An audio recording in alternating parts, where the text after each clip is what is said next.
রাহুল অরুণোদয় বন্দ্যোপাধ্যায়ের মৃত্যুর পর টলিউডে ডাকা হয়েছে ধর্মঘট। শিল্পীদের নিরাপত্তা নিশ্চিত করতে আয়োজিত হয় এক গুরুত্বপূর্ণ মিটিং। কিন্তু সেই মিটিংই পরিণত হয় বিতর্কের কেন্দ্রে। মিটিংয়ে উপস্থিত ছিলেন শ্রীলেখা মিত্র। শুরুটা স্বাভাবিক থাকলেও হঠাৎ করেই তিনি নিজের ক্ষোভ প্রকাশ করতে শুরু করেন।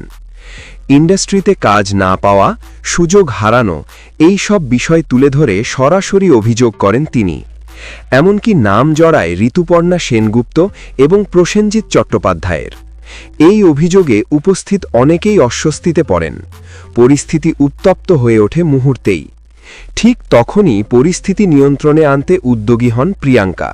তিনি সকলকে মনে করিয়ে দেন এই মিটিংয়ের উদ্দেশ্য একজন সহকর্মীর মৃত্যুর বিচার। শেষে ক্ষমা চাওয়া হলেও ততক্ষণে আবেগের বাঁধ ভেঙে গিয়েছে।